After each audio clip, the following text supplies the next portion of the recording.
Programme साझा पंजाब सुनने वाले सारे ਸਰੋਤਿਆਂ ਨੂੰ मेरे ਵੱਲੋਂ ਸਰਜੀਤ ਸਿੰਘ ਵੱਲੋਂ और सरदार जसजीत सिंह भिंडर जो साबका जज ने, साबका एडिशनल सैशन जज रिटायर हुए ने, उन्होंने ਵੱਲੋਂ बहुत बहुत सत श्री अकाल जी आया ਨੂੰ।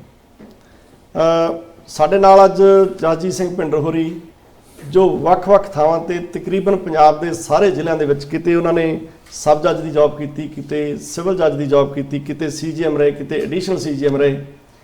ਐਡੀਸ਼ਨਲ ਸੈਸ਼ਨ ਜੱਜ ਰਿਟਾਇਰ ਹੋਏ, ਉਸ ਤੋਂ ਬਾਅਦ ਉਹ ਕੰਜ਼ਿਊਮਰ ਫੋਰਮ ਕਮਿਸ਼ਨਰ ਰਹੇ ਪਟਿਆਲੇ ਦੇ, ਤੇ ਫਿਰ ਉੱਥੋਂ ਉਹਨਾਂ ਨੇ ਰਿਜ਼ਾਈਨ ਕਰਕੇ ਅੱਜ ਕੱਲ੍ਹ ਕੈਨੇਡਾ ਦੇ ਵਿੱਚ ਸਾਡੇ ਨਾਲ ਇੱਥੇ ਆਏ ਹੋਏ ਨੇ। ਉਹਨਾਂ ਨੂੰ ਵੱਖ-ਵੱਖ ਅਸੀਂ ਗੱਲਾਂ ਪੁੱਛਾਂਗੇ ਔਰ ਉਹਨਾਂ ਦਾ ਜਿਹੜਾ ਫੀਲਡ ਬੜਾ ਵਾਸਟ ਰਿਹਾ ਹੈ, ਲਾਅ ਦਾ ਐਕਸਪੀਰੀਅੰਸ ਉਹਨਾਂ ਦਾ ਬਹੁਤ ਰਿਹਾ। 32 ਸਾਲ ਉਹ ਲਾਅ ਦੇ ਫੀਲਡ ਦੇ ਵਿੱਚ ਰਹੇ, ਕਿਤੇ ਜੱਜ ਕਿਤੇ ਵਕੀਲ, ਔਰ ਵੱਖ-ਵੱਖ ਥਾਵਾਂ ਦੇ ਉੱਪਰ ਕੰਮ ਕਰਨ ਦਾ ਉਹਨਾਂ ਦਾ ਐਕਸਪੀਰੀਅੰਸ ਹੈ। ਪ੍ਰਵਾਸੀ ਭਾਰਤੀ ਜਦੋਂ ਹਿੰਦੁਸਤਾਨ ਬਾਰੇ ਸੋਚਦੇ ਆ ਤਾਂ ਉਹਨਾਂ ਨੂੰ ਲੱਗਦਾ ਹੈ ਕਿ ਉਹ ਥਾਣੇ 'ਚੋਂ, ਪੁਲਿਸ ਪ੍ਰਸ਼ਾਸਨ ਤੋਂ ਜਾਂ ਫਿਰ ਕਚਹਿਰੀਆਂ 'ਚੋਂ ਤੇ ਤੀਜਾ ਮਾਲ ਮਹਿਕਮੇ 'ਚੋਂ, ਇਹਨਾਂ ਤਿੰਨਾਂ ਦੇ ਵਿਕਟਮ ਜ਼ਿਆਦਾ ਬਣਦੇ ਆ ਤੇ ਤਿੰਨਾਂ ਦੇ ਨਾਲ ਉਹਨਾਂ ਦਾ ਵਾਹ ਪੈਂਦਾ ਹੈ। ਅਸੀਂ ਅੱਜ भिंडर ਸਾਹਿਬ ਨੂੰ ਇਹ ਸਾਰੀਆਂ ਸਮੱਸਿਆਵਾਂ ਜਿਹੜੀਆਂ ਪ੍ਰਵਾਸੀ ਭਾਰਤੀਆਂ ਨੂੰ ਇੰਡੀਆ ਜਾ ਕੇ ਜਾਂ ਉਹਨਾਂ ਦੀ ਦੂਜੀ ਜਨਰੇਸ਼ਨ ਨੂੰ, ਭਾਵੇਂ ਉਹ ਸੰਬੰਧ ਪ੍ਰਾਪਰਟੀ ਦਾ ਹੋਵੇ, ਪਰਸਨਲਸ ਰਾਈਟ ਹੋਣ, ਜਾਂ ਉਹਨਾਂ ਦੀ ਸਕਸੈਸ਼ਨ ਦਾ ਕੇਸ ਹੋਵੇ, ਜਾਂ ਫਿਰ ਉਹਨਾਂ ਦੀ ਜਿਹੜੀ ਹੈ ਮੈਟਰੀਮੋਨੀਅਲ ਡਿਸਪਿਊਟਸ ਹੋਣ।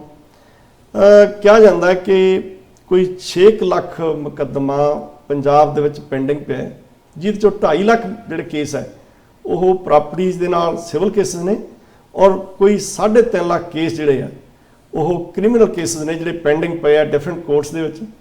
ਜੱਜਸ ਦੀ ਗਿਣਤੀ ਸਾਡੇ ਕੋਲ 528 530 ਹੋਣੀ ਹੈ। ਵਰਕਲੋਡ ਬਹੁਤ ਹੈ, ਜਿਹਦੇ ਕਰਕੇ ਥੋੜ੍ਹੀ ਜਿਹੀ ਜਿਹੜੀ ਹੈ ਡਿਲੇ ਵੀ ਹੋ ਰਹੀ ਹੈ। ਕਿਹਾ ਜਾਂਦਾ ਸਟੈਟਿਕਸ ਕਹਿੰਦਾ ਕਿ ਪੰਜਾਬ 'ਚ 50 ਦੇ ਕੋਲ ਕੇਸ ਅਜਿਹੇ ਆ ਜਿਨ੍ਹਾਂ ਨੂੰ 30 ਸਾਲ ਤੋਂ ਵੱਧ ਸਮਾਂ ਹੋ ਗਿਆ ਪੈਂਡਿੰਗ ਮੁਕੱਦਮਿਆਂ ਨੂੰ, ਹਜੇ ਤੱਕ ਉਹਨਾਂ ਦਾ ਜਿਹੜਾ ਨਿਬੇੜਾ ਨਹੀਂ ਹੋਇਆ। ਕਸਟੋਡੀਅਲ ਡੈਥਸ ਹੋ ਜਾਂਦੀਆਂ ਔਰ ਕਈ ਵਾਰੀ ਇਲੀਗਲ ਅਰੈਸਟ ਹੋ ਜਾਂਦੀ ਹੈ। ਬੜੇ ਮੁੱਦੇ ਹੈ ਜਿਨ੍ਹਾਂ ਦੇ ਉੱਤੇ ਅਸੀਂ ਵੱਖ-ਵੱਖ ਇਸ਼ੂਜ਼ ਦੇ ਉੱਤੇ ਇਕੱਲੇ ਕਰਕੇ भिंडर ਸਾਹਿਬ ਤੋਂ ਸਰੋਤਿਆਂ ਦੇ ਸਨਮੁਖ ਕਰਾਂਗੇ। ਇੱਕ ਜਾਗਰਤੀ ਪ੍ਰੋਗਰਾਮ ਵੀ ਹੈ ਔਰ ਤੁਹਾਡੇ ਲਈ ਇਹ ਬੜਾ ਮਦਦ ਕਰਨ ਵਾਲਾ ਪ੍ਰੋਗਰਾਮ ਵੀ ਹੈ। भिंडर ਸਾਹਿਬ ਸਾਡੇ ਨਾਲ ਹੈ। ਅਸੀਂ भिंडर ਸਾਹਿਬ ਨੂੰ ਪੁੱਛਾਂਗੇ ਕਿ भिंडर ਸਾਹਿਬ ਕਿਵੇਂ ਜਰਨੀ, ਕਿਵੇਂ ਸਫ਼ਰ ਰਿਹਾ 32 ਸਾਲ ਦਾ, ਕੀ ਸਮੱਸਿਆਵਾਂ ਆਉਂਦੀਆਂ ਆਮ ਲੋਕਾਂ ਨੂੰ ਔਰ NRIs ਨੂੰ। ਜਿਹੜਾ ਸਾਡਾ NRIs ਦਾ ਸੰਬੰਧ ਹੈ, ਅਸੀਂ ਬੜੀ ਡਿਟੇਲਡ ਗੱਲ ਕਰਾਂਗੇ ਇਹਦੇ 'ਚ ਕਿ 30,000 ਮੇਰੇ ਖਿਆਲ 'ਚ ਜਿਹੜਾ ਇਸ ਤਰ੍ਹਾਂ ਦਾ ਮੁਕੱਦਮਾ ਵੀ ਹੈ ਉੱਥੇ ਜਿੱਥੇ ਕਿਸੇ ਨੇ ਦੂਜੇ ਆਪਣੇ ਲਾਈਫ ਪਾਰਟਨਰ ਨੂੰ ਅਬੰਡਨ ਕਰਤਾ, ਡਿਜ਼ਰਸ਼ਨ ਜਿਹੜੀ ਕਰਤੀ, ਉਹ ਛੱਡ ਕੇ ਇੱਥੇ ਆ ਗਏ ਔਰ ਵਾਪਸ ਨਹੀਂ ਗਏ। ਔਰ ਜਿਹੜੀਆਂ ਕੁੜੀਆਂ ਜਾਂ ਮੁੰਡੇ ਵਿਆਹ ਕਰਾ ਕੇ ਪਿੱਛੇ ਆਪਣੇ ਪਾਰਟਨਰ ਨੂੰ ਛੱਡ ਆਉਂਦੇ ਆ, ਉਹਨਾਂ ਦੇ ਕੇਸ ਵੀ ਸਾਡੀਆਂ ਕਚਹਿਰੀਆਂ 'ਚ ਪੈਂਡਿੰਗ ਪਏ ਹੈ। ਮੈਂ ਬੇਨਤੀ ਕਰੂੰਗਾ ਸਰਦਾਰ भिंडर ਸਾਹਿਬ ਨੂੰ ਕਿ ਇਹ ਜਰਨੀ ਬਾਰੇ ਸ਼ੁਰੂ ਕਰੀਏ। ਫਿਰ ਆਪਣਾ ਤੁਸੀਂ ਕਿਵੇਂ ਮਤਲਬ ਕੀ ਫੀਲ ਕਰਦੇ ਹੋ, ਇੱਥੋਂ ਦਾ NRI ਹੈ ਉਹ ਕੀ ਸੋਚ ਰਿਹਾ ਹੈ, ਤਾਂ भिंडर ਸਾਹਿਬ ਦੱਸੋ ਤੁਸੀਂ ਆਪਣੇ ਬਾਰੇ ਤੇ ਆਪਣੀ ਜਿਹੜੀ ਲੀਗਲ ਜਰਨੀ ਹੈ ਉਹਦੇ ਬਾਰੇ। ਸਤਿ ਸ਼੍ਰੀ ਅਕਾਲ ਜੀ ਸਭ ਨੂੰ, ਭਰਾਵਾਂ ਨੂੰ, ਭੈਣ ਸਤਿ ਸ਼੍ਰੀ ਅਕਾਲ। ਮੈਂ 1985 ਵਿੱਚ ਪੰਜਾਬੀ ਯੂਨੀਵਰਸਿਟੀ ਪਟਿਆਲਾ ਤੋਂ ਲਾਅ ਕੀਤਾ। 85 ਤੋਂ ਲੈ ਕੇ ਅਪ੍ਰੈਲ 92 ਤੱਕ ਪਟਿਆਲਾ ਸਮਾਣਾ ਪ੍ਰੈਕਟਿਸ ਕੀਤੀ। 92 ਤੋਂ ਬਾਅਦ ਮੈਂ ਸੰਗਰੂਰ ਪਹਿਲੀ ਮੇਰੀ ਪੋਸਟਿੰਗ ਰਹੀ ਵੱਖ-ਵੱਖ ਥਾਵਾਂ 'ਤੇ। ਸੰਗਰੂਰ ਰਿਹਾ, ਧੂਰੀ ਰਿਹਾ, ਰਾਜਪੁਰਾ, ਲੁਧਿਆਣਾ, ਖੰਨਾ। ਫਿਰ ਮੈਂ CGM ਰੋਪੜ ਰਿਹਾ 3 ਸਾਲ, 3 ਤੋਂ 6 ਤੱਕ। ਉਸ ਤੋਂ ਬਾਅਦ ਚੰਡੀਗੜ੍ਹ ਐਡੀਸ਼ਨਲ CGM, ਫਿਰ ਮੈਂ ਐਡੀਸ਼ਨਲ ਸੈਸ਼ਨ ਜੱਜ ਬਣ ਕੇ ਚਲਾ ਗਿਆ ਜੀ ਫਿਰੋਜ਼ਪੁਰ ਤੋਂ ਬਾਅਦ ਰਿਹਾ ਹੁਸ਼ਿਆਰਪੁਰ, ਉਸ ਤੋਂ ਬਾਅਦ ਬਠਿੰਡਾ, ਫਿਰ ਅੰਮ੍ਰਿਤਸਰ, ਫਿਰ ਸੰਗਰੂਰ ਤੋਂ ਰਿਟਾਇਰ ਹੋਇਆ 31/8/19 ਨੂੰ। ਉਸ ਤੋਂ ਬਾਅਦ ਮੈਂ ਡਿਸਟ੍ਰਿਕਟ ਕੰਜ਼ਿਊਮਰ ਕਮਿਸ਼ਨਰ ਪਟਿਆਲਾ ਰਿਹਾ ਜੀ 14/7/20 ਤੋਂ ਲੈ ਕੇ ਸੈਪਟੈਂਬਰ ਐਂਡ ਤੱਕ। ਤੇ ਹੁਣ ਮੈਂ ਰਿਜ਼ਾਈਨ ਕਰਕੇ, ਕਿਉਂਕਿ ਮੇਰਾ ਸਾਰਾ ਪਰਿਵਾਰ ਇੱਥੇ ਹੈ ਜੀ, ਫਿਰ ਮੈਂ ਇੱਥੇ ਸ਼ਿਫਟ ਹੋ ਗਿਆ ਪਰਮਾਨੈਂਟਲੀ। ਜੋ ਮੈਂ ਫੀਲ ਕੀਤਾ, ਕਿਉਂਕਿ ਮੈਂ ਫਲੋਰ ਵੀ 2 ਸਾਲ ਰਿਹਾ ਐਜ਼ ਐਡੀਸ਼ਨਲ ਸਿਵਲ ਜੱਜ ਸੀਨੀਅਰ ਡਿਵੀਜ਼ਨ 1 ਤੋਂ ਲੈ ਕੇ 3 ਤੱਕ। ਜਿਹੜੇ NRI ਦੇ ਮੇਨ ਮਸਲੇ NRIs ਨੇ ਉਹ ਜ਼ਮੀਨਾਂ ਦੇ ਵੀ ਹੈ ਜੀ, ਜ਼ਮੀਨਾਂ ਦੇ ਵੀ ਹੈ, ਮੈਟਰੀਮੋਨੀਅਲ ਡਿਸਪਿਊਟਸ ਵੀ ਹੈ। ਇੱਕ ਬੈਂਕਾਂ 'ਚ ਡੈਡ ਅਕਾਊਂਟਸ ਪਏ ਨੇ ਉਹਦੇ ਮਾਂ ਪਿਓ ਦੇ। ਇਹ ਬੜਾ ਵੱਡਾ ਇਸ਼ੂ ਹੈ ਕਿ ਜਿਹੜੇ ਪੈਨਸ਼ਨਰਸ ਨੇ ਜਾਂ ਜਿਹੜਾ ਠੇਕਾ ਲੈ ਕੇ ਲੋਕ ਉੱਥੇ ਪੈਸਾ ਰੱਖਦੇ ਆ, ਜਾਂ ਫਿਰ ਪੁਰਾਣਾ ਜਿਨ੍ਹਾਂ ਦੇ ਕੋਲੇ ਕੋਈ ਪੈਸਾ ਆਪਣੀ ਜੀਵਨ ਦੇ ਰਿਟਾਇਰਮੈਂਟ ਦਾ ਮਨੀ ਪਿਆ ਸੀ, ਜਾਂ ਹੋਰ ਪੈਸਾ ਵੀ ਪਿਆ ਸੀ, ਬਿਜ਼ਨਸਮੈਨ ਦੇ ਪੈਸੇ ਪਏ ਸੀ, ਇੰਡਸਟਰੀ ਉੱਥੇ ਜਿਹੜੀ ਸੀ ਉਹਦਾ ਪੈਸਾ ਪਿਆ ਸੀ, ਔਰ ਜਦੋਂ ਉਹਨਾਂ ਦੇ ਬੱਚੇ ਇੱਥੇ ਆ ਗਏ ਤਾਂ ਪੇਰੈਂਟਸ ਵੀ ਇੱਥੇ ਉਹਨਾਂ ਦੇ ਆ ਗਏ, ਜਾਂ ਉੱਥੇ ਉਹ ਰੱਬ ਨੂੰ ਪਿਆਰੇ ਹੋ ਗਏ, ਤਾਂ ਉਹ ਅਨਕਲੇਮਡ ਮਨੀ ਜਿਹੜਾ ਬੈਂਕਸ ਦੇ ਵਿੱਚ ਪਿਆ ਹੈ, ਜਿਹਦਾ ਕੋਈ ਕਲੇਮ ਕਰਨ ਵਾਲਾ ਉੱਥੇ ਗਿਆ ਨਹੀਂ, ਔਰ ਬਹੁਤ ਸਮੇਂ ਤੋਂ ਉਹਨੂੰ ਇੰਟਰਸਟ ਵੀ ਇਨਕੈਲਕੂਲੇਟ ਕਰ ਰਹੇ ਆ ਉਹ ਸਾਰੇ ਪੈਸੇ ਬਾਰੇ ਵੀ ਦੱਸੋ ਵੀ ਉਹ ਕੀ ਪੈਸਾ ਹੈ, ਕਿਹਦਾ ਪੈਸਾ ਹੈ, ਔਰ ਕਿਵੇਂ ਇੱਥੋਂ ਦੇ ਜਿਹੜੇ ਉਹਦੇ ਲੀਗਲ ਹੇਅਰਸ ਹੈ ਉਹ ਲੈ ਸਕਦੇ ਆ, ਇੱਥੇ ਬੈਠੇ ਉਹ ਕਿਵੇਂ ਲੈ ਸਕਦੇ?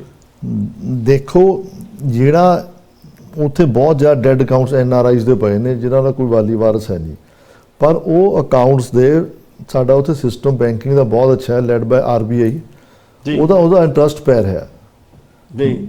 ਬੈਟਰ ਜਿਨ੍ਹਾਂ ਦੇ ਬੱਚੇ ਮਾਂ ਪਿਓ ਦੀ ਡੈਥ ਹੋ ਚੁੱਕੀ, ਬੱਚੇ ਇੱਥੇ ਨੇ, ਉਹਨਾਂ ਨੂੰ ਇੱਕ ਵਾਰ ਇੰਡੀਆ ਜਾਣਾ ਹੀ ਪੈਣਾ, ਇੰਡੀਆ ਜਾਣਾ ਪੈਣਾ ਬ੍ਰਾਂਚ 'ਚ, ਉੱਥੇ ਆਪ ਡੈਥ ਸਰਟੀਫਿਕੇਟ ਦੇਣ, ਜਾਂ they should get succession section 300C/706 Indian succession act, succession certificate ਲੈ ਕੇ ਉਹਨਾਂ ਦੇ ਜਿਹੜੀ ਅਮਾਊਂਟ ਬਿਲਕੁਲ ਸਿਕਿਉਰ ਹੈ। ਸਾਡੀ RBI ਦੀ ਗਾਈਡਲਾਈਨਸ ਬਹੁਤ ਸਟ੍ਰਿਕਟ ਹੈ, ਕੋਈ ਵੀ ਪੈਸਾ ਮਾਰਿਆ ਨਹੀਂ ਜਾਊਗਾ, ਇੰਟਰਸਟ ਪੈ ਰਿਹਾ ਉਹਨਾਂ ਦਾ ਜੀ। ਉਹ ਬੈਂਕ ਮੈਨੇਜਰ ਸਾਹਿਬ ਕੋਲ ਜਾਣ, ਹੀ ਵਿਲ ਗਾਈਡ them, ਔਰ ਉਹਨਾਂ ਨੂੰ ਉਹਨਾਂ ਦੇ ਵਾਰਸਾਂ ਨੂੰ ਪੈਸਾ ਮਿਲੂਗਾ in equal share as per succession act with interest, ਪਰ ਪ੍ਰੋਵਾਈਡਡ ਇਹਨਾਂ ਨੂੰ ਪਤਾ ਹੋਣਾ ਚਾਹੀਦਾ ਵੀ ਸਾਡਾ ਕਿਹੜੀ ਬ੍ਰਾਂਚ 'ਚ ਕਿਹੜੇ ਡਿਸਟ੍ਰਿਕਟ 'ਚ ਪੈਸਾ ਪਿਆ ਜੀ। the money is 100% safe, money ਦੱਬੀ ਨਹੀਂ ਜਾਓ, ਪਰ ਡੈਡ ਅਕਾਊਂਟਸ ਜਿਹੜੇ ਪਏ ਨੇ ਉਹ ਚੱਲ ਰਹੇ ਨੇ, ਉਹ ਬੰਦ ਨਹੀਂ ਹੁੰਦੇ ਅਕਾਊਂਟਸ। ਇੱਕ ਪਿੰਡ ਸਾਹਿਬ ਜਿਹੜਾ ਗਰਦੌਰੀਆਂ ਦਾ ਸਿਸਟਮ ਹੁੰਦਾ, ਇੱਕ ਗਰਦੌਰੀ ਮਾਲਕਾਨਾ ਹੁੰਦੀ ਹੈ, ਦੂਜੀ ਗਰਦੌਰੀ ਜਿਹੜੀ ਹੁੰਦੀ ਹੈ ਉਹ ਕਾਸ਼ਤਕਾਰ ਦੀ ਹੁੰਦੀ ਹੈ, ਔਰ ਸਾਡੇ ਜਿਹੜੇ ਲੋਕ ਹੈ ਉਹਨਾਂ ਨੂੰ ਇਹ ਪਤਾ ਹੀ ਨਹੀਂ ਵੀ ਜਿਹੜੀ ਜਿਹਨੂੰ ਐਡਵਰਸ ਪੋਜੈਸ਼ਨ ਐਕਟ ਦੇ ਨਾਲ ਤੁਸੀਂ ਜਾਣਦੇ ਹੋ ਵੀ ਜੇ ਲਗਾਤਾਰ ਇੱਕ ਜਿਹੜਾ ਬੰਦਾ ਮਾਲਕਾਨਾ ਗਰਦੌਰੀ ਵਾਲਾ ਜ਼ਮੀਨ ਵਾਹ ਰਿਹਾ, ਉਹ ਐਜ਼ ਏ ਟੈਨੈਂਟ ਵਾਹ ਰਿਹਾ, ਜਾਂ ਫਿਰ ਜ਼ਮੀਨ ਉਹਦੇ ਕੋਲ ਗਹਿਣੇ ਪਈ ਹੈ, ਉਹ ਕਿੰਨੀ ਦੇਰ ਬਾਅਦ ਮਾਲਕ ਸਮਝਿਆ ਜਾਊਗਾ? ਐਡਵਰਸ ਪੋਜੈਸ਼ਨ ਤਾਂ ਮੰਨਿਆ ਜਾਊਗਾ ਜੇ ਕੋਈ ਧੱਕੇ ਨਾਲ ਕਾਬਜ਼ ਹੋਵੇ ਜੀ। ਜਿਹੜਾ ਠੇਕੇਦਾਰ ਹੈ ਉਹ ਧੱਕੇ ਨਾਲ ਕਾਬਜ਼ ਨਹੀਂ ਹੁੰਦਾ। ਐਡਵਰਸ ਪੋਜੈਸ਼ਨ ਸਾਬਤ ਕਰਨਾ ਬੜਾ ਮੁਸ਼ਕਿਲ ਹੈ, ਉਹ ਕਬਜ਼ਾ ਜਬਰਨ ਚਾਹੀਦਾ, ਉਹਦੇ 'ਚ ਕਬਜ਼ਾ ਜਬਰਨ ਵੀ ਧੱਕੇ ਨਾਲ ਪੋਜੈਸ਼ਨ ਕੀਤਾ ਹੋਵੇ ਜੀ। ਜਿਹੜਾ ਇੱਥੇ ਜਿਹੜੇ NRIs ਦੀ ਲੈਂਡ ਹੈ, ਇਹਨਾਂ ਨੂੰ ਇੱਕ ਧਿਆਨ ਰੱਖਣਾ ਚਾਹੀਦਾ ਵੀ ਠੇਕੇਦਾਰ ਉਹੀ ਹੋਵੇ ਜਿਹੜਾ ਇਮਾਨਦਾਰ ਹੋਵੇ, ਤੇ ਇਹਨਾਂ ਦਾ ਆਪਸ 'ਚ ਕੋਈ ਜਿਹੜਾ ਦੇ ਅਤਬਾਰੀ ਬੰਦਾ ਹੋਵੇ। ਹੁਣ ਸਭ ਤੋਂ ਵੱਡੀ ਪ੍ਰੋਬਲਮ ਜਿਹੜੀ ਆਉਣੀ ਹੈ ਜੀ ਆਉਣ ਵਾਲੇ 15-20 ਸਾਲ ਦੇ ਵਿੱਚ, ਜ਼ਿਆਦਾ ਜ਼ਮੀਨਾਂ ਜੱਟਾਂ ਨੇ ਆਪਣੇ ਜ਼ਿਮੀਂਦਾਰਾਂ ਦਿੱਤੀਆਂ ਠੇਕੇ ਤੇ ਬੱਚੇ ਇੱਕ ਦੋ ਬਾਹਰ ਆ ਗਏ ਤੇ ਉਹ ਬਾਹਰਲੇ ਮੁਲਕਾਂ 'ਚ ਵਸ ਗਏ।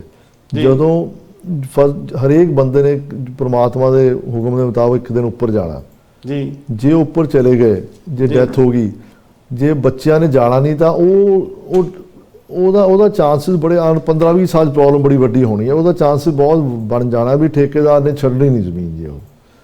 ਜੋ ਹੁਣ ਮਾਂ ਪਿਓ ਨੂੰ ਇਹੀ ਚਾਹੀਦਾ ਵੀ ਜੀਂਦੇ ਜੀ ਜਾਂ ਤਾਂ ਬੱਚਿਆਂ ਨਾਮ ਜ਼ਮੀਨ ਲਾ ਦੇਣ ਤੇ ਬੱਚਿਆਂ ਨੂੰ ਦਿਖਾਉਣ ਜ਼ਮੀਨ ਸਾਡੀ ਤੁਹਾਡੀ ਬੱਚੇ ਕਿੱਥੇ ਆ ਜੀ।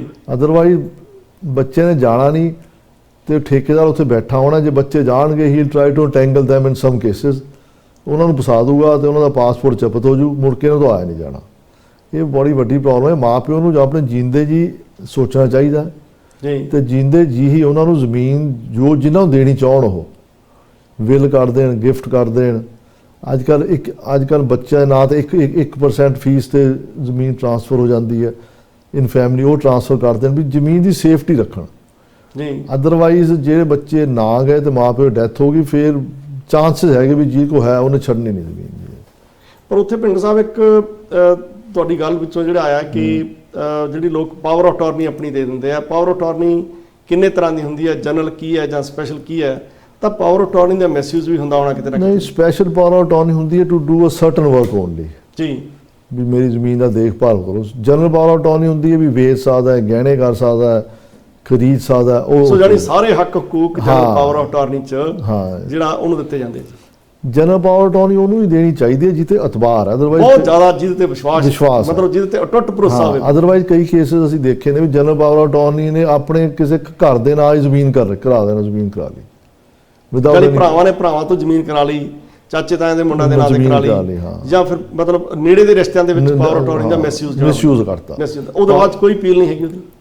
ਉਹ ਫਿਰ ਸਿਵਲ ਸੂਟ ਫਾਈਲ ਹੋਊਗਾ। ਸਾਡੇ ਜੁਡੀਸ਼ੀਅਲ ਸਿਸਟਮ ਜੀ led by honourable supreme court of India, honourable high court is a very good system.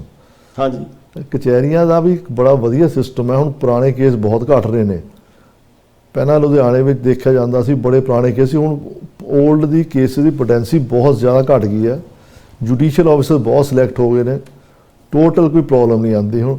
ਪਰ ਕੇਸ ਤਾਂ ਲੜਨਾ ਹੀ ਪਊਗਾ ਨਾ ਜਾ ਕੇ ਜੀ, ਵਕੀਲ ਸਾਹਿਬ ਪਿੰਡ ਸਾਹਿਬ ਉੱਥੇ ਜਿਹੜਾ ਲੈਂਥੀ ਪ੍ਰੋਸੈਸ ਇੰਨਾ ਜ਼ਿਆਦਾ ਹੈ, ਉਹ ਕਿਸੇ ਨੇ ਕਿਹਾ ਸੀ ਨਾ ਬਈ ਇੰਨਾ ਉੱਚਾ ਦਰ ਸੀ ਅਦਲੀ ਰਾਜੇ ਦਾ, ਮਜਲੂਮਾਂ ਦੀ ਉਮਰ ਹੀ ਰਾਹ ਵਿੱਚ ਬੀਤ ਗਈ। ਪਿਛਲੇ 10 ਸਾਲ ਤੋਂ ਲੈਂਥੀ ਪ੍ਰੋਸੈਸ ਘਟਿਆ ਜੀ ਹੁਣ ਜੀ, ਕਿਉਂਕਿ ਮੈਂ ਤਾਂ 19 ਚ ਰਿਟਾਇਰ ਹੋਇਆ। 올ਡ ਕੇਸਿਸ ਤੇ ਬਹੁਤ ਧਿਆਨ ਰੱਖਿਆ ਜਾ ਰਿਹਾ ਮਾਨਯੋਗ ਹਾਈ ਕੋਰਟ ਵੱਲੋਂ। ਹਾਂਜੀ, ਉਹਦੀ ਸਟੇਟਮੈਂਟ ਜਾਂਦੀ ਹੈ 올ਡ ਕੇਸਿਸ ਦੀ ਵੀ ਕਿਉਂ ਪੈਂਡਿੰਗ ਨੇ, ਸਾਨੂੰ ਦੱਸਣਾ ਪੈਂਦਾ ਵੀ ਕਿਉਂ ਪੈਂਡਿੰਗ ਨੇ। ਜਿਵੇਂ ਜਲੰਧਰ NRI ਕੋਰਟ ਸਪੈਸ਼ਲ ਬਣ ਚੁੱਕੀ ਹੈ।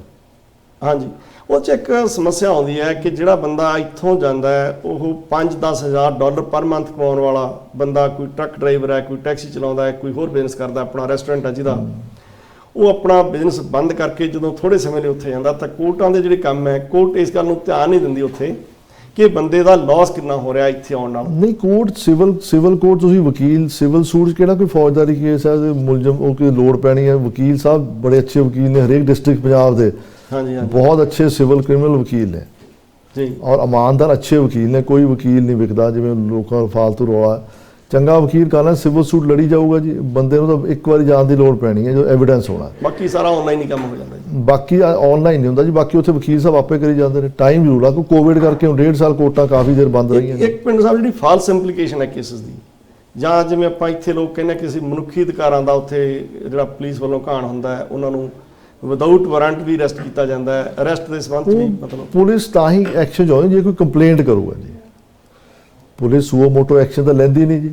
ਜਾਂ ਫਿਰ ਉੱਥੇ ਜਿਹੜੇ ਲੋਕਲ ਪੋਲੀਟੀਕਲ ਬੰਦੇ ਆ, ਆਪਣਾ ਫੋਨ ਕਰਕੇ SHO ਨੂੰ ਕਹਿ ਕੇ ਕਿਸੇ ਬੰਦੇ ਨੂੰ ਨਹੀਂ ਪੋਲੀਟੀਕਲ ਕਰਵਾ ਦਿੰਦੇ ਆ। ਪੋਲੀਟੀਕਲ ਵੀ ਇੰਨੀ ਮਾੜੇ ਕੁਝ ਮੀਡੀਆ ਤੇ ਜ਼ਿਆਦਾ ਹੁੰਦਾ, ਜਦੋਂ ਤੱਕ ਕੋਈ ਕੰਪਲੇਨੈਂਟ ਹੀ ਹੈ ਨਹੀਂ ਜੀ, ਉਹ ਪੁਲਿਸ ਨੂੰ ਕੀ ਪਤਾ ਵੀ ਕਿਹਦਾ ਕੰਪਲੇਨੈਂਟ। ਕਈ ਵਾਰ ਹੋਇਆ ਵੀ ਕੰਪਲੇਂਟ ਝੂਠੀ ਕਰ ਦਿੰਦਾ, ਹਾਂਜੀ, ਫਿਰ ਉਹ ਬੰਦਾ ਡਿਸਚਾਰਜ ਵੀ ਹੋ ਜਾਂਦਾ। ਪਰ ਮੇਰੀ NRI ਭਰਾਵਾਂ ਨੂੰ ਇੱਕੋ ਬੇਨਤੀ ਹੈ ਵੀ ਜਦੋਂ ਤੁਸੀਂ ਇੰਡੀਆ ਜਾਓ ਜੀ, ਕਿਸੇ ਥਰਡ ਪਰਸਨ ਨੂੰ ਨਾ ਮਿਲੋ ਜੋ ਤੁਸੀਂ ਨਾ ਜਾਣਦੇ ਹੋ। ਅੱਛਾ ਜੀ, ਉਹ ਬਹੁਤ ਡੇਂਜਰਸ ਕੰਮ ਹੈ। ਤੁਸੀਂ ਭੈਣ ਭਰਾ ਕੋਲ ਜਾਓ, ਜਾ ਕੇ ਮਿਲ ਕੇ ਵਾਪਸ ਆ ਜਾਓ। ਅੱਛਾ ਜੀ, ਕਈ ਕੇਸਿਸ ਹੈ ਮੈਂ ਦੱਸ ਨਹੀਂ ਸਕਦਾ, ਮੈਂ ਇੰਨੀ ਦੇ ਨੌਕਰੀ ਕੀਤੀ ਹੈ ਵੀ ਕਹਾਂ ਨੌਕਰੀ ਵਾਲੀ ਗੱਲਾਂ ਨਹੀਂ ਅਸੀਂ ਓਪਨ ਕਰ ਸਕਦੇ ਜੀ। ਥਰਡ ਪਰਸਨ ਨੇ ਨੁਕਸਾਨ ਕੀਤਾ ਲੋਕਾਂ ਦਾ। Third person should be awarded at any cost. ਕਿਸ ਤਰ੍ਹਾਂ ਦਾ ਥਰਡ ਪਰਸਨ ਦੀ ਤੁਸੀਂ ਗੱਲ ਕਰ ਰਹੇ, ਜਿਨ੍ਹਾਂ ਦੇ ਡਾਟੇ ਆ ਰਹੇ ਆ ਵੀ ਇਸ ਤਰ੍ਹਾਂ ਦੇ ਜਿਹੜੇ ਥਰਡ ਪਰਸਨ ਸੀਗੇ ਉਹਨਾਂ ਨੇ NRI ਦਾ ਨੁਕਸਾਨ ਕੀਤਾ? NRI ਕਈ ਨੁਕਸਾਨ ਕਰਦੇ ਨੇ ਜੀ। ਉੱਥੇ ਕਈ ਮਰਡਰ ਵੀ ਹੋਏ ਨੇ, ਕਈ ਕੇਸਿਸ ਹੋਏ ਨੇ। ਕਿਉਂਕਿ ਤੁਸੀਂ ਤਾਂ ਡਿਫਰੈਂਟ ਕੋਰਟਸ ਦੇ ਵਿੱਚ ਮਰਡਰ ਕੇਸਾਂ ਨੂੰ ਡੀਲ ਕੀਤਾ ਹੈ ਔਰ ਵੱਡੇ ਹਾਈ ਲੈਵਲ ਦੇ ਕੇਸਾਂ ਨੂੰ ਡੀਲ ਕੀਤਾ, ਡਰੱਗ ਦੇ ਕੇਸਾਂ ਨੂੰ ਡੀਲ ਕੀਤਾ ਹੈ। ਡਰੱਗ ਕੀਤਾ ਬਹੁਤ। ਉਹ ਤੁਸੀਂ ਉਹ ਬਚਾ ਥਰਡ ਪਰਸਨ ਕਈ ਵਾਰ ਤੁਹਾਡਾ ਉਹਨੂੰ ਪਤਾ ਵੀ ਬਾਹਰੋਂ ਬੰਦਾ ਆਇਆ, ਪੈਸੇ ਹੈਗੇ ਚੰਗੇ ਜੀ, ਜਿਵੇਂ ਪੈਸੇ ਲੈ ਸਕਦਾ, ਉਹਨਾਂ ਨੂੰ ਭਰਮਾ ਲੈਂਦੇ ਨੇ। ਥਰਡ ਪਰਸਨ ਤੋਂ ਬਚੋ, ਭੈਣ ਭਰਾ ਤੁਹਾਨੂੰ ਕੁਝ ਨਹੀਂ ਕਹਿੰਦੇ ਤੁਹਾਡੇ। ਮਤਲਬ ਥਰਡ ਪਰਸਨ ਕਿਸ ਤਰ੍ਹਾਂ ਭਰਮਾ ਲੈਂਦੇ ਆ ਬੰਦੇ ਨੂੰ? ਕਿਹੜੀਆਂ ਕਿਸੇ ਡਰਿੰਕ ਦਾ, ਦਾਰੂ ਦਾ, ਕਿਸੇ ਹੋਰ ਤਰ੍ਹਾਂ ਦਾ ਲਾਲਚ ਦਿੰਦੇ ਆ? ਲਾਲਚ 100 ਤਰ੍ਹਾਂ ਕਿਹੜੇ ਲਾਲਚ ਦੇ ਵਿੱਚ ਉਹਨੂੰ ਲੈ ਕੇ ਆਉਂਦੇ? ਸਾਹ ਤੋਂ ਲਾਲਚ ਜਿਹੜੀ ਆਪਾਂ ਹੁਣ ਓਪਨ TV ਨਹੀਂ ਡਿਬੇਟ ਕਰ ਸਕਦੇ, 100 ਤਰ੍ਹਾਂ ਲਾਲਚ ਦਿੰਦੇ ਨੇ। ਜਲੰਧਰ ਵਗੈਰਾ, ਨਵਾਂਸ਼ਹਿਰ ਵਗੈਰਾ, ਦੁਆਬੇ ਏਰੀਏ 'ਚ ਥਰਡ ਪਰਸਨ ਰੈਕਟ ਬਣੇ ਹੋਏ ਆ ਜਿਹੜੇ ਤੁਸੀਂ। ਥਰਡ ਪਰਸਨ ਤੋਂ ਘੱਟ ਮਿਲੋ ਤੁਸੀਂ ਜੀ, ਜਾਣਦੇ ਹੋ, ਆਪਣੇ ਭੈਣ ਭਰਾ ਮਿਲੋ ਜਾਂ ਬੱਚਿਆਂ ਨੂੰ ਮਿਲੋ ਤਾਂ ਵਾਪਸ ਆ ਜਾਓ, ਕੁਝ ਨਹੀਂ ਹੋਊਗਾ ਜੀ। ਉੱਥੇ ਹੁਣ ਤਾਂ NRI ਥਾਣੇ ਬਣੇ ਹੋਏ ਨੇ ਉੱਥੇ ਸਾਰੇ। NRI ਕਮਿਸ਼ਨ ਬਣੇ ਹੋਏ ਆ। NRI ਕਮਿਸ਼ਨ ਹੈ, NRI ਥਾਣੇ ਨੇ। ਦਾ ਬੜਾ ਵਧੀਆ ਕੰਮ ਕਰ ਰਿਹਾ। ਹਾਂ, ਬਹੁਤ ਡੂਇੰਗ ਵੈਲ। ਔਰ ਜੇ NRI ਆਪ ਹੀ ਗਲਤ ਬੰਦੇ ਨੂੰ ਮਿਲ ਲੈਂਦਾ ਤਾਂ NRI ਦਾ ਫਾਲਟ ਹੈ। ਸੋ ਜਿਹੜੇ ਮਤਲਬ ਹੁਣ ਉੱਥੇ ਬੱਚੇ ਵਿਆਹ ਕਰਾ ਲੈਂਦੇ ਜੀ, ਬੱਚੇ ਵਿਆਹ ਕਰਾ ਕੇ ਇੱਥੇ ਆ ਕੇ ਆਪਣੇ ਸਪਾਊਸ ਨੂੰ ਸਾਦੇ ਨਹੀਂ, ਉਹ ਜੂਰਿਸਡਿਕਸ਼ਨ ਆਫ ਕੋਰਟ ਉੱਥੇ ਬਣਦੀ ਹੈ ਜਾਂ ਫਿਰ ਇੱਥੇ ਬਣਦੀ ਹੈ, ਜਾਂ ਮਤਲਬ ਜਿੱਥੇ ਲਾਸਟ ਵੈਡਲੌਕ ਹੋਇਆ ਉਹਦਾ? ਨਹੀਂ, ਜਿੱਥੇ ਵੈਡਲੌਕ ਹੋਇਆ। ਦੇਖੋ ਪਹਿਲੀ ਤਾਂ ਇਹ ਗੱਲ ਗਲਤ ਹੈ, ਜੇ ਕਿਸੇ ਤੁਸੀਂ ਮੁੰਡਾ ਜਾਂ ਕੁੜੀ ਵਿਆਹ ਲੇ ਤਾਂ ਉਹਨੂੰ ਬੁਲਾਓ। ਹਾਂਜੀ, ਜਿੱਥੇ ਵਿਆਹ ਹੋਣਾ ਆਫੈਂਸ ਉੱਥੇ ਕਮਿਟ ਹੋਣਾ। NRI ਨੂੰ ਚਾਹੀਦਾ ਵੀ ਜੇ ਤੁਸੀਂ ਕਿਸੇ ਲੜਕੀ ਨਾਲ ਸ਼ਾਦੀ ਕਰ ਲਈ ਤਾਂ ਉਹਨੂੰ ਬੁਲਾਓ ਜੀ, ਨਹੀਂ ਤਾਂ ਉਹ 406 498 ਦਾ ਪਰਚਾ ਦਰਜ ਹੋ ਜੂ, ਮੁੜ ਕੇ ਬੰਦਾ ਪੀਓ ਹੋ ਜੂ, ਇੰਡੀਆ ਨਹੀਂ ਜਾ ਸਕਦਾ, ਜਾਊਗਾ ਤਾਂ ਫੜਿਆ ਜਾਊ। ਫਿਰ ਉਹ ਤਾਂ ਤੁਸੀਂ ਗਰੂਮਸ ਦੀ ਗੱਲ ਕਰਦੇ ਹੋ ਨਾ। ਹਾਂ, ਜਿਹੜੇ ਆਪਾਂ ਕੁੜੀਆਂ ਦੀ ਗੱਲ ਕਰਦੇ, ਜਿਹੜੀ ਕੁੜੀਆਂ ਵਿਆਹ ਕਰਾ ਕੇ ਛੱਡ ਆਉਂਦੀਆਂ ਉੱਥੇ ਆਪਣੇ ਹਸਬੈਂਡ ਨੂੰ, ਆਪਣੇ ਸਪਾਊਸ ਨੂੰ ਛੱਡ ਆਉਂਦੀਆਂ ਔਰ ਉਹਨਾਂ ਦੇ ਪੈਸੇ ਵੀ ਲਵਾ ਲੈਂਦੀਆਂ ਫੀਸ ਦੇ ਉੱਪਰ, ਇੱਥੇ ਖਰਚਾ ਵੀ ਕਰਵਾ ਲੈਂਦੀਆਂ, ਉਹਨਾਂ ਦੇ ਲਈ ਕੀ ਰੈਮੇਡੀ ਆ? ਉੱਥੇ ਜਿਹੜਾ ਵਿਕਟਮ ਹੈ ਉਹ ਵਿਚਾਰਾ ਜ਼ਮੀਨ ਵੇਚ ਕੇ ਆਪਣੇ ਮੁੰਡੇ ਨੂੰ ਬਾਹਰ ਕੱਢਣ ਲਈ 30-40 ਲੱਖ ਰੁਪਏ ਲਾਉਂਦਾ। ਦੇਖੋ ਉਹਦਾ ਵਿਕਟਮ ਦਾ ਫਾਲਟ ਹੈ, ਜਾਂ ਤਾਂ ਉਹਦੇ ਵਿਕਟਮ ਦਾ ਫਾਲਟ ਹੈ। Victim should be very aware ਵੀ ਮੈਂ ਇਸ ਤਰ੍ਹਾਂ ਦੇ ਪੈਸੇ, ਹੁਣ ਬੇਅੰਤ ਕੌਰ ਦਾ ਜਿਵੇਂ ਕੇਸ ਹੋਇਆ ਕਿੰਨਾ ਬੇਅੰਤ ਕੌਰ ਦਾ ਕੇਸ ਹੋਇਆ ਸੀ, ਉੱਥੇ ਹੁਣ ਉਹਦੇ ਤੇ ਬੇਅੰਤ ਕੌਰ ਦੇ ਕੇਸ ਹੋ ਗਿਆ 306 ਅਬੈਟਮੈਂਟ ਟੂ ਸੁਸਾਈਡ ਦਾ। ਹਾਂਜੀ ਹਾਂਜੀ, ਉਹ ਚੱਲੂਗਾ ਪਰ ਇਹਨੇ ਜਾਣਾ ਨਹੀਂ ਉੱਥੇ।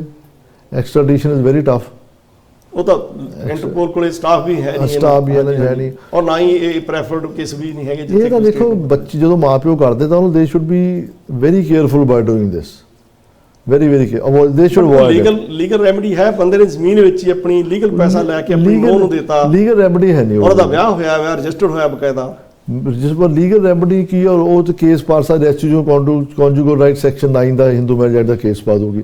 ਲੜਕੀ ਇੱਥੇ ਉਹ ਸਰਵਿਸ ਨਹੀਂ ਹੋਣੀ, ਲੜਕੀ ਨੇ ਮੁੜ ਕੇ ਜਾਣਾ ਨਹੀਂ। ਪੇਰੈਂਟਸ ਨੂੰ ਆਪ ਹੀ ਬਹੁਤ ਧਿਆਨ ਨਾਲ ਕੰਮ ਕਰਨ ਦੀ ਲੋੜ ਹੈ ਇਸ ਕੰਮ 'ਚ। ਜਿਹੜੀ ਲੜਕੀ ਇੰਨੀ ਉਰੇ ਆ ਗਈ ਜੀ ਤੇ ਨਹੀਂ ਜਾਊਗੀ ਉੱਥੇ, ਫਿਰ ਉਹ ਲੜਕੀ ਦੀ ਸਰਵਿਸ ਨਹੀਂ ਹੋਣੀ, ਕੋਈ ਐਕਸਪਾਇਰੀ ਡਿਗਰੀ ਵੀ ਹੋ ਜੂਗੀ section 9 of Hindu marriage act restitution conjugal right. ਹਾਂਜੀ ਹਾਂਜੀ, ਉਹਦਾ ਵੀ ਸਾਲ ਬਾਅਦ ਫਿਰ ਮੁੰਡਾ ਡਿਵੋਰਸ ਲੈ ਲਊਗਾ ਜੀ। ਐਕਸਟ੍ਰਾਡੀਸ਼ਨ ਟਫ ਹੈ ਇਹਦੇ 'ਚ। ਫਿਰ ਲੜਕੀ ਨੂੰ ਬੁਲਾਇਆ ਨਹੀਂ, the girl cannot be forced to come back to India, ਕੋਈ ਕਾਨੂੰਨ ਨਹੀਂ ਹੈ। ਸੋ ਤੁਹਾਡੇ ਮੁਤਾਬਕ ਜਿਹੜੇ ਜ਼ਿਆਦਾ ਕੇਸਿਸ ਨੇ ਐਨਆਰਆਈਜ਼ ਦੇ ਦੀ ਅਸੀਂ ਜਦੋਂ ਇਸ ਗੱਲ ਕਰਦੇ ਹਾਂ ਤਾਂ ਉਹਨਾਂ ਨੂੰ, ਮੈਂ ਜਿਵੇਂ ਤੁਹਾਨੂੰ ਪਹਿਲਾਂ ਦੱਸਿਆ ਕਿ ਉਹ 3 ਪੋਜੀਸ਼ਨਾਂ ਦੇ ਵਿੱਚ ਉਹਨਾਂ ਨੂੰ ਮਾਲ ਮਹਿਕਮਾ ਜਿੱਥੇ ਪਟਵਾਰੀ ਤਹਿਸੀਲਦਾਰ ਬੈਠੇ ਹੈ, ਪੁਲਿਸ ਦੇ ਵਿੱਚ ਥਾਣੇਦਾਰ ਐਸਐਚਓ ਜਾਂ ਇਸ ਲੈਵਲ ਦੇ ਅਫੀਸਰ ਬੈਠੇ ਹੈ, ਔਰ ਤੀਜੇ ਥਾਂ ਤੇ ਉਹਨਾਂ ਦੇ ਕੋਲ ਇਹਨਾਂ ਦੋਵਾਂ ਤੋਂ ਬਾਅਦ ਜਿਹੜਾ ਨੰਬਰ ਆਉਂਦਾ ਉਹ ਕਚਹਿਰੀ ਦਾ ਆਉਂਦਾ ਜਿੱਥੇ ਆਪਣੇ ਕੇਸਿਸ ਕਰ ਸਕਦੇ ਆ। ਤੁਹਾਨੂੰ ਕੀ ਲੱਗਦਾ ਕਿ ਫਿਰ ਜਿਹੜੀ ਪ੍ਰਾਪਰਟੀਜ਼ ਹੈ ਐਨਆਰਆਈਆਂ ਦੀ, ਉਹ ਜਿਹੜੇ ਬੱਚੇ ਇੱਥੇ ਬੋਰਨ ਹੋ ਗਏ, ਸੈਕੰਡ ਜਨਰੇਸ਼ਨ ਦੇ ਬੱਚੇ ਬੋਰਨ ਹੈ, ਉਹ ਬਹੁਤ ਘੱਟ ਉੱਥੇ ਇੰਡੀਆ 'ਚ ਗਏ ਹੈ, ਉਹਨਾਂ ਦਾ ਵਾਹ ਨਹੀਂ ਪਿਆ ਉਹਨਾਂ ਨਾਲ, ਉਹਨਾਂ ਲਈ ਫਿਰ ਕੀ ਹੈ ਕਿ ਉਹ ਪਰਸਨਲ ਰਾਈਟ ਮਿਲਦੇ ਆ ਉਹਨਾਂ ਨੂੰ ਮਤਲਬ ਕਿਵੇਂ ਲੀਗਲ ਹੇਅਰਸ ਕਿਵੇਂ ਪ੍ਰੂਵ ਕਰਨਗੇ ਆਪਣੇ? ਜਦੋਂ ਕਿਸੇ ਡੈਥ ਹੋ ਜਾਂਦੀ ਹੈ ਓਨਰ ਦੀ ਜੀ, ਜੇ ਤਾਂ ਉਸਨੇ ਵਸੀਅਤ ਕੀਤੀ ਹੋਈ ਹੈ ਰਜਿਸਟਰਡ ਵਿਲ, ਤਾਂ ਕੋਈ ਵੀ ਨਹੀਂ, ਤਾਂ ਵਸੀਅਤ ਦੇ ਮੁਤਾਬਕ ਇੰਤਕਾਲ ਹੋ ਜਾਣਾ ਜੀ। ਜੇ ਨਹੀਂ ਤਾਂ ਐਜ਼ ਅ ਨੈਚੁਰਲ ਸਕਸੈਸ਼ਨ ਇੰਤਕਾਲ ਹੋ ਜਾਣਾ।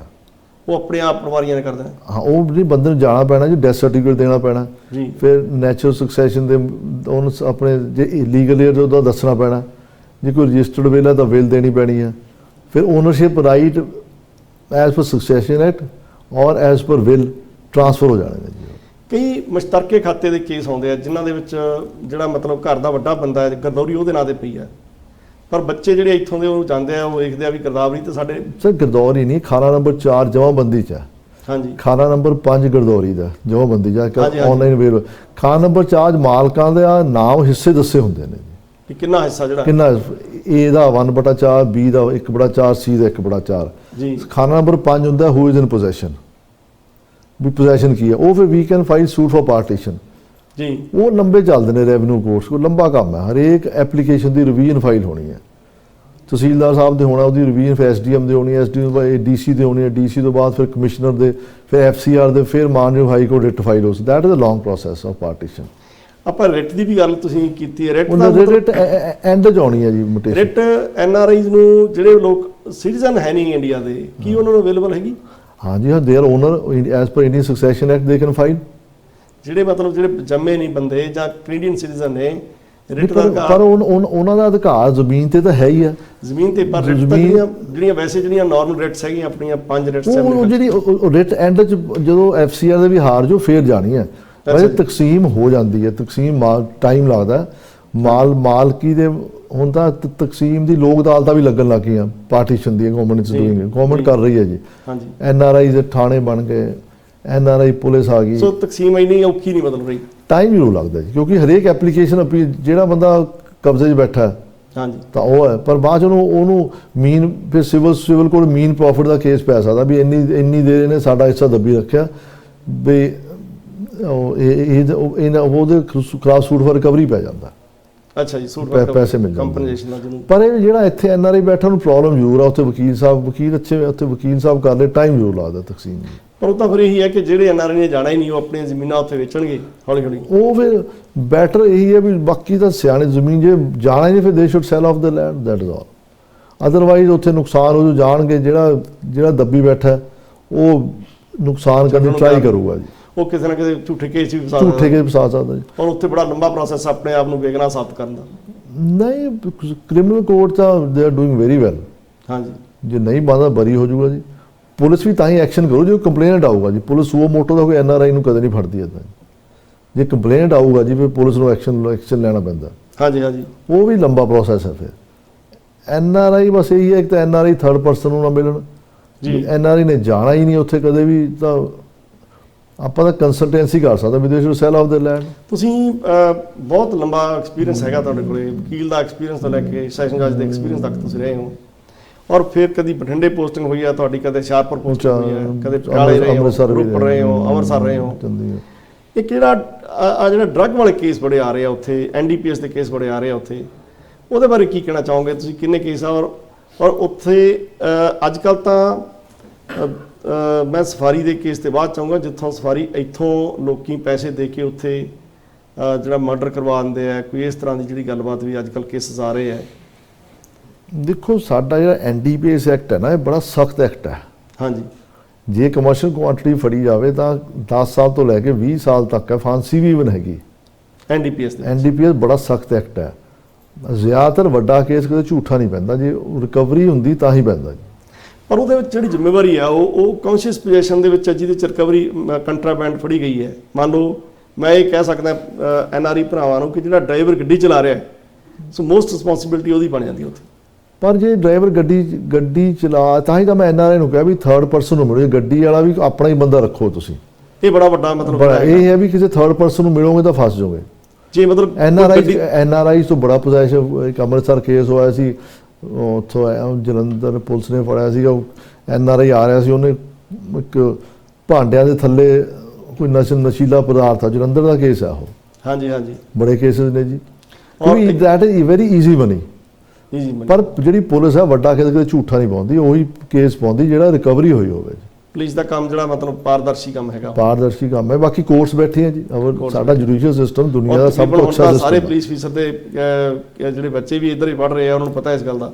ਸਾਡਾ ਜੁਡੀਸ਼ੀਅਲ ਸਿਸਟਮ ਸਰ ਬਹੁਤ ਭਾਜੀ ਬਹੁਤ ਅੱਛਾ ਸਿਸਟਮ ਹੈ। ਜਿਹੜਾ ਤੁਸੀਂ ਕਹਿ ਰਹੇ ਹੋ ਕਿ ਕੌਨਸ਼ੀਅਸ ਪੋਜੀਸ਼ਨ ਦੇ ਵਿੱਚੋਂ ਰਿਕਵਰੀ ਕੰਟਰਾਬੈਂਡ ਫੜੀ ਗਈ, ਜਿਵੇਂ ਸਾਡੇ ਇੱਥੇ ਕੰਪਨੀਆਂ ਹੈਗੀਆਂ ਉਹ ਅਮਰੀਕਾ ਨਾਲ ਟ੍ਰੇਡ ਕਰਦੀਆਂ ਨੇ, ਔਰ ਹੁੰਦਾ ਕੀ ਹੈ ਕਿ ਬਾਰਡਰ ਦੇ ਉੱਤੇ ਡਰਾਈਵਰ ਫੜਿਆ ਜਾਂਦਾ, ਔਰ ਡਰਾਈਵਰ ਨੂੰ ਜਿਹੜੀ ਆ ਉਹ same NDPS narcotic drug and psychotropic substance act ਹੈਗਾ ਇੱਥੇ ਵੀ, ਔਰ ਉੱਥੇ ਵੀ ਫਿਰ ਡਰਾਈਵਰ ਜਿਹੜੇ ਆਪਣੀ ਡੈਟਰੋਇਟ ਦੀ ਜੇਲ੍ਹ ਦੇ ਵਿੱਚ ਬਹੁਤ ਜ਼ਿਆਦਾ ਡਰਾਈਵਰ ਬੈਠੇ ਆ, ਔਰ ਕੰਮ ਉਹਨਾਂ ਦਾ ਵੀ ਇਹੀ ਸੀ ਕਿ ਉਹ ਟਰਾਂਸਪੋਰਟ ਦੇ ਵਿੱਚ ਮਤਲਬ ਜਿਹੜੇ ਫੜੇ ਗਏ ਉਹ ਲੈ ਕੇ ਆਉਂਦੇ ਫੜੇ। ਉਹ ਦੇਖੋ ਨਾ ਫਿਰ ਤੋਂ US ਦੇ ਕਾਨੂੰਨ ਦੇ ਮੁਤਾਬਕ ਹੀ ਚੱਲੂਗਾ ਨਾ ਜੀ। ਹਾਂਜੀ, ਜੋ US ਦਾ ਕਾਨੂੰਨ ਕਹਿੰਦਾ, ਕੈਨੇਡੀਅਨ ਕਾਨੂੰਨ ਕਹਿੰਦਾ, ਮੈਂ ਆਲਮੋਸਟ ਸਿਮਿਲਰ ਹੀ ਹੈ। ਸਾਡਾ ਜਿਹੜਾ NDPS ਹੈ ਬੜਾ ਸਖਤ ਕਾਨੂੰਨ ਹੈ ਜੀ। Is a very strict. ਜੇ ਬੰਦਾ ਕਮਰਸ਼ੀਅਲ ਕੁਆਂਟੀਟੀ ਫੜਿਆ ਗਿਆ ਤਾਂ ਉਹਦੀ ਜ਼ਮਾਨਤ ਨਹੀਂ ਹੁੰਦੀ ਛੇਤੀ ਜੀ, 2-3 ਸਾਲ।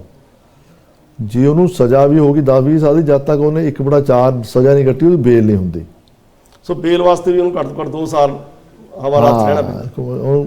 ਗਵਰਨਮੈਂਟ ਤਾਂ ਬਹੁਤ ਟਰਾਈ ਕਰ ਰਹੀ ਹੈ ਵੀ ਤੇ ਕੱਟੇ ਲੋਕ। ਡਰੱਗ ਦੇ ਕੇਸ ਵੱਧਦੇ ਜਾ ਰਹੇ ਜੀ। ਨਹੀਂ ਇੰਨੇ ਵੀ ਨਹੀਂ, ਫਿਰ ਫੜੇ ਜਾ ਰਹੇ। ਉੱਥੇ ਬੇਰੁਜ਼ਗਾਰੀ ਬੜੀ ਹੈ ਜੀ, ਉਹ ਸੌਖੀ ਈਜ਼ੀ ਬਣੀ ਹੈ।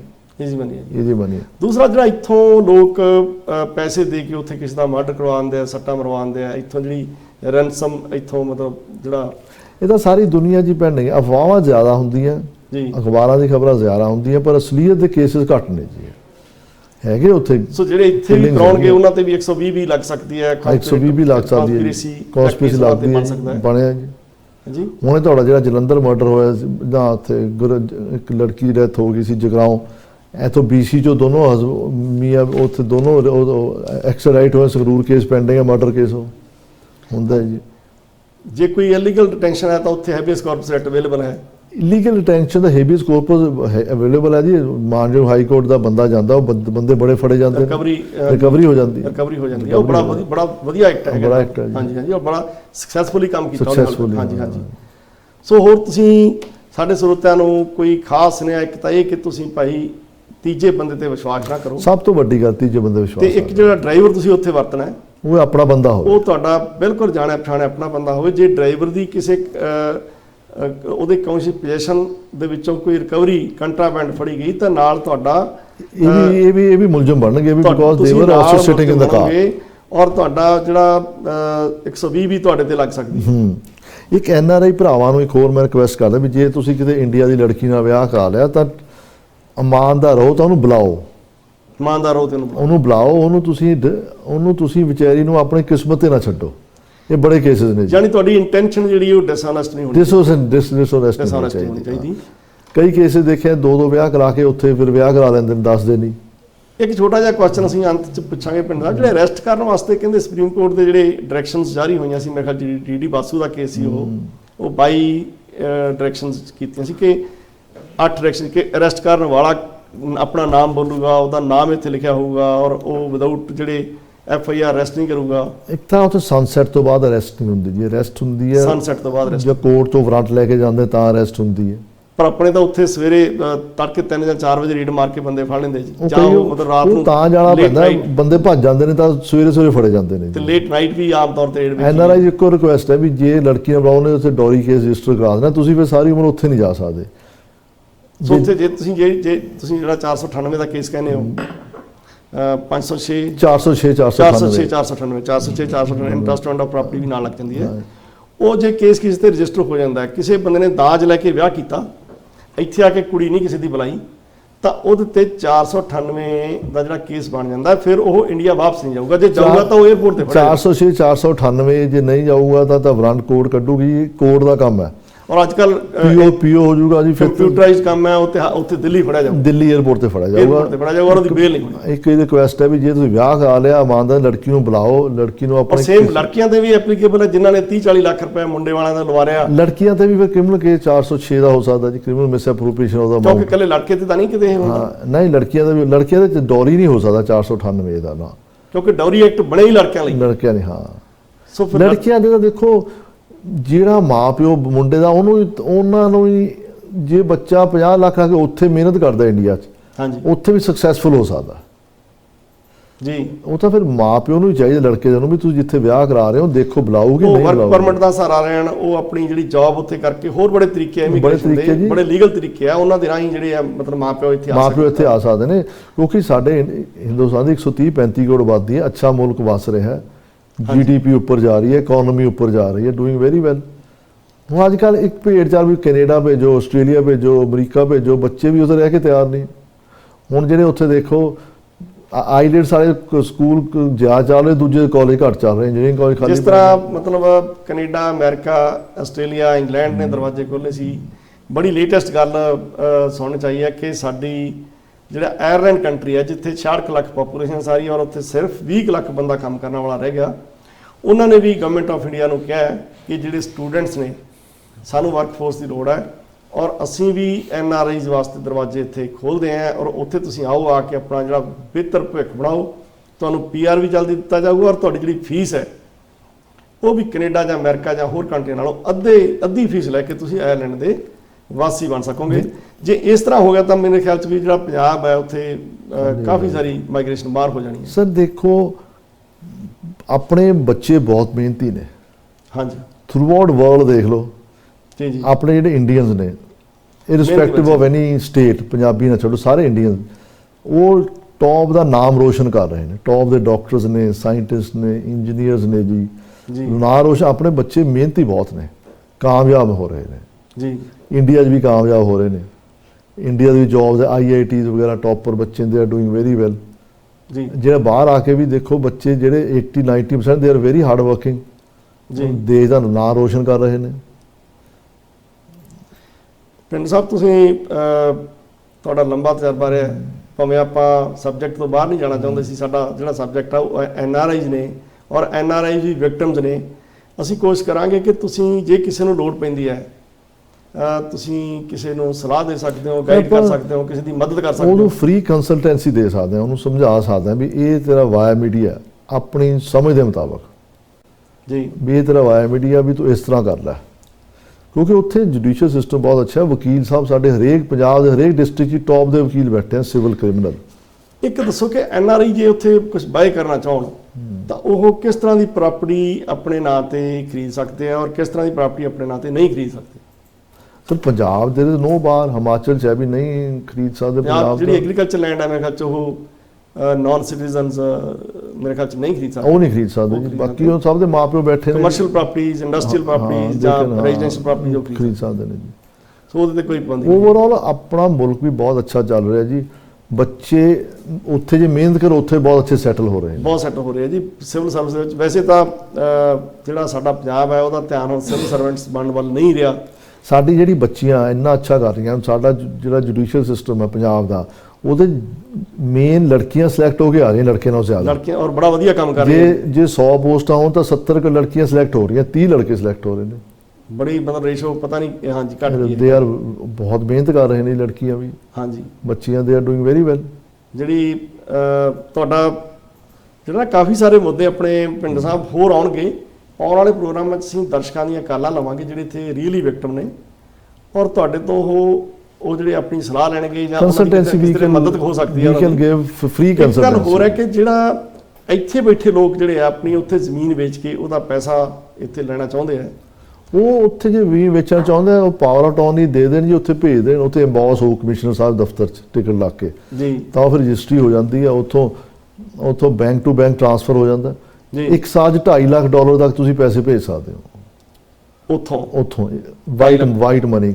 ਕਈ ਏਜੰਟ ਦੇ ਰਾਹੀਂ ਭੇਜਦੇ ਦੇ ਮੁਤਾਬਕ, ਤਾਂ ਇਹਦਾ ਬਾਰੇ ਤਾਂ ਮੈਨੂੰ ਕੁਝ ਪਤਾ ਨਹੀਂ, ਪਰ ਵਾਈਟ ਮਨੀ $2.5 ਲੱਖ ਤੁਸੀਂ ਟ੍ਰਾਂਸਫਰ ਕਰ ਸਕਦੇ ਹੋ ਜੇ ਵਾਈਟ ਮਨੀ। ਜਦੋਂ ਤੁਸੀਂ ਉਹਤੇ 5% ਬੈਂਦਾ, 5% ਟੈਕਸ ਲੱਗੂਗਾ। ਹਾਂਜੀ ਹਾਂਜੀ, ਉਹ ਟੈਕਸ ਤੁਹਾਨੂੰ ਅਗਲੀ ਜਦੋਂ ਤੁਸੀਂ ਰਿਟਰਨ ਭਰੋਗੇ ਤਾਂ ਉਹ 'ਚ ਵਾਪਸ ਆ ਜਾਂਦਾ ਜੀ, ਇਨਕਮ ਟੈਕਸ ਰਿਫੰਡ ਹੋ ਸੋ ਜਾਂਦਾ। ਉਹਦਾ ਜਿਹੜਾ ਪੈਸੇ ਦਾ ਇੱਥੇ ਲੈਣ ਦੇਣ ਹੈਗਾ, ਇੱਥੇ ਉਹ ਤੁਹਾਡੀ ਟੈਕਸੇਬਲ ਮਨੀ ਬਣਦੀ ਹੈ ਕਿ ਨਹੀਂ ਬਣਦੀ, ਉਹ ਇੱਥੋਂ ਦੇ ਜਿਹੜਾ ਲਾਅ ਆਫ ਲੈਂਡ ਹੈ ਉੱਥੋਂ ਥੋੜੀ ਵਾਈਟ ਮਨੀ ਆਣੀ ਹੈ ਜੀ, ਤੁਸੀਂ ਟੈਕਸ ਪੇਡ ਆਣਾ। 5% ਦੇ ਕੇ ਪੈਸਾ ਤੁਸੀਂ ਵਾਈਟ ਮਨੀ ਆਪਣਾ ਬੈਂਕ ਦੇ ਰਾਹੀਂ ਇੱਥੇ ਮੰਗਾਓ, ਔਰ ਇੱਥੇ ਆ ਕੇ ਜੇ ਤੁਸੀਂ 1 ਸਾਲ PR ਲੈ ਕੇ 1 ਸਾਲ ਦੇ ਵਿੱਚ ਪੈਸਾ ਮੰਗਾਉਣੇ ਹੋ ਤਾਂ ਤੁਹਾਡੇ ਤੇ ਕੋਈ ਟੈਕਸ ਨਹੀਂ ਲੱਗਦਾ। ਪਰ ਜੇ ਬਾਅਦ ਚ ਲੈ ਕੇ ਜਾਂਦੇ ਤਾਂ ਫਿਰ ਤੁਹਾਡਾ ਜਿਹੜਾ ਉਹ ਪੈਸਾ, ਉਹ ਤੁਹਾਡੀ ਇਨਕਮ ਗਿਣੀ ਜਾਂਦੀ ਹੈ, ਉਹ ਇੱਥੋਂ ਦਾ ਲਾਅ ਆਫ ਲੈਂਡ ਉਹਨੂੰ ਡੀਲ ਕਰੂਗਾ। ਬਟ ਇਹ ਪਿੰਡ ਸਾਹਿਬ ਨੇ ਬੜੀ ਵਧੀਆ ਗੱਲ ਦੱਸੀ ਕਿ ਤੁਸੀਂ ਕਿਸੇ ਹੋਰ ਏਜੰਟਸ ਦੇ ਰਾਹੀਂ, ਕਿਸੇ ਹਵਾਲਿਆਂ ਦੇ ਰਾਹੀਂ, ਕਿਸੇ ਗੈਰ ਕਾਨੂੰਨੀ ਧੰਦਿਆਂ ਦੇ ਰਾਹੀਂ ਉਹ ਪੈਸੇ ਮੰਗਾਉਂਦੇ ਹੋ, ਉਹ ਕੰਮ ਗਲਤ ਹੈ ਨਾ ਜੀ, ਬਲੈਕ ਮਨੀ ਹੈ। ਜਦੋਂ ਗਵਰਨਮੈਂਟ ਆਫ ਇੰਡੀਆ ਵੱਖਰੇ ਤਰ੍ਹਾਂ ਦੀ ਇੰਡਸਟਰੀ ਨੂੰ ਸ਼ਹਿ ਮਿਲਦੀ ਹੈ। ਜੋ ਗਵਰਨਮੈਂਟ ਆਫ ਇੰਡੀਆ ਹੀ ਕਰ ਰਹੀ ਹੈ, ਇਹ ਪਹਿਲਾਂ ਟੈਕਸ ਨਹੀਂ ਸੀ 5%, ਇਹ ਜੁਲਾਈ 20 ਸ਼ੁਰੂ ਹੋਇਆ ਟੈਕਸ ਜੀ। ਉਹ 5% ਜਿਵੇਂ ਤੁਸੀਂ ਕਰੋੜ ਰੁਪਇਆ ਭੇਜਣਾ ਤਾਂ 5 ਲੱਖ ਟੈਕਸ ਲੱਗਣਾ ਤੁਹਾਡੇ ਤੇ, ਜਿੰਨੇ ਭੇਜਿਆ ਉੱਥੋਂ। ਜੀ ਜੀ, ਉਹ ਰਿਫੰਡੇਬਲ ਹੈ। ਤੁਸੀਂ ਜਦੋਂ ਅਗਲੀ ਰਿਟਰਨ ਭਰੋਗੇ ਤਾਂ ਜੇ ਨਹੀਂ ਤਾਂ ਰਿਫੰਡ ਹੋ ਜਾਂਦਾ, ਉਹ ਵੀ ਤੁਹਾਡਾ ਰਿਫੰਡ ਹੋ ਜਾਂਦਾ। ਬੜੀ $2.5 ਲੱਖ 1 ਸਾਲ ਦਾ ਭੇਜ ਸਕਦੇ ਤੁਸੀਂ। ਸੋ ਅੱਛਾ, ਇਹ ਹੋ ਰਿਹਾ ਵੀ 7 ਲੱਖ ਦੇ ਭੇਜੋਗੇ, 7 ਲੱਖ ਤੱਕ ਕੋਈ ਟੈਕਸ ਨਹੀਂ ਹੈ। ਪਹਿਲੇ 7 ਲੱਖ ਰੁਪਏ ਦਾ ਕੋਈ ਟੈਕਸ ਨਹੀਂ ਹੈ, ਕੋਈ ਟੈਕਸ ਨਹੀਂ ਹੈ। ਟੈਕਸ 7 ਲੱਖ ਦੇ ਉੱਪਰ 5% ਟੈਕਸ ਹੈ। ਤਾਂ ਬੜਾ ਵਧੀਆ ਤਰੀਕਾ ਹੈ ਜੇ ਪਹਿਲੇ 7 ਲੱਖ ਤੱਕ ਕੋਈ ਟੈਕਸ ਹੀ ਨਹੀਂ, ਕੋਈ ਗਵਰਨਮੈਂਟ ਟੈਕਸ ਲੈ ਰਹੀ। ਨਾ। ਸੋ ਉਹ ਬਹੁਤ ਸਾਰੀਆਂ ਇੱਕੋ ਸਾਲ 'ਚ ਇੱਕੋ ਵਾਰੀ ਭੇਜ ਸਕਦੇ ਤੁਸੀਂ ਜੀ 7 ਲੱਖ ਬਸ। ਬਹੁਤ ਸਾਰੇ ਮੁੱਦੇ ਆ, ਬਹੁਤ ਸਾਰੇ ਵਲਵਲੇ ਆ, ਬਹੁਤ ਸਾਰੇ ਵਿਸ਼ੇ ਆ ਜਿਨ੍ਹਾਂ ਦੇ ਉੱਤੇ ਫਿਰ ਆਪਾਂ ਗਾਹੇ ਬਗਾਹੇ ਪਿੰਡ ਸਾਹਿਬ ਨੂੰ ਇੱਥੇ ਲੈ ਕੇ ਆਵਾਂਗੇ। ਫਿਰ ਅਸੀਂ ਸਰੋਤਿਆਂ ਦੇ ਵੀ ਜਿਹੜਾ ਨਾ ਰੂਬਰੂ ਪ੍ਰੋਗਰਾਮ ਕਰਾਂਗੇ, ਜਿਨ੍ਹਾਂ ਦੀਆਂ ਇੱਥੇ ਕੁਝ ਕੰਪਲੇਂਟਸ ਨੇ, ਜਿਨ੍ਹਾਂ ਦੇ ਕੇਸ ਨੇ, ਔਰ ਉਹ ਪਿੰਡ ਸਾਹਿਬ ਦਾ ਸਾਬਕਾ ਜੱਜ ਨੇ ਜਿਹੜੇ ਉਹਨਾਂ ਦਾ ਫਾਇਦਾ ਲੈ ਸਕਣਗੇ। ਅੱਜ ਅਸੀਂ ਪ੍ਰੋਗਰਾਮ ਨੂੰ ਇੱਥੇ ਵਿਰਾਮ ਦੇਵਾਂਗੇ ਤੇ ਅਸੀਂ ਪਿੰਡ ਸਾਹਿਬ ਥੈਂਕ ਯੂ ਤੁਹਾਡਾ ਸਤਿ ਸ਼੍ਰੀ ਅਕਾਲ ਟਾਈਮ ਦੇਣ ਦਾ। ਅਸੀਂ ਫਿਰ ਇੱਥੇ ਅਸੀਂ ਲੋਕਾਂ ਦੀ ਮਦਦ ਕਰਨ ਵਾਸਤੇ ਜਿਹੜਾ ਪ੍ਰੋਗਰਾਮ ਫਿਰ ਕਰਾਂਗੇ। ਮੈਂ ਆਪਾਂ ਤਾਂ ਆਪਣੇ ਭੈਣ ਭਰਾ ਨੂੰ ਪੂਰੀ ਸਹੀ ਕੰਸਲਟੈਂਸੀ ਦੇਵਾਂਗੇ, ਗੁੰਮਰਾਹ ਨਹੀਂ ਕੀਤਾ ਜਾਊ ਕਿਸੇ ਨੂੰ। ਹਾਂਜੀ, ਤੁਹਾਡਾ ਟਨਿਓਰ ਜਿਹੜਾ ਉਹ ਬਿਨਾਂ ਕਿਸੇ ਬਲੈਮਿਸ਼ ਤੋਂ ਦਾਗ ਰਹਿਤ ਟਨਿਓਰ ਹੈ ਪਿੰਡ ਸਾਹਿਬ ਦਾ, ਔਰ ਅਸੀਂ ਕੋਸ਼ਿਸ਼ ਕਰਾਂਗੇ ਫਿਰ ਅਗਲੇਰੇ ਪ੍ਰੋਗਰਾਮ ਵਿੱਚ ਪਿੰਡ ਸਾਹਿਬ ਦੀ ਅਸੀਂ ਮਦਦ ਲੈਂਦੇ ਰਵਾਂਗੇ। ਤੁਹਾਡਾ ਟਾਈਮ ਦੇਣ ਦਾ ਬਹੁਤ ਬਹੁਤ ਧੰਨਵਾਦ। ਥੈਂਕ ਯੂ ਜੀ। ਤੁਹਾਡਾ ਵੀ ਸੁਣਨ ਵਾਲਿਆਂ ਦਾ ਬਹੁਤ ਬਹੁਤ ਧੰਨਵਾਦ। Thank you.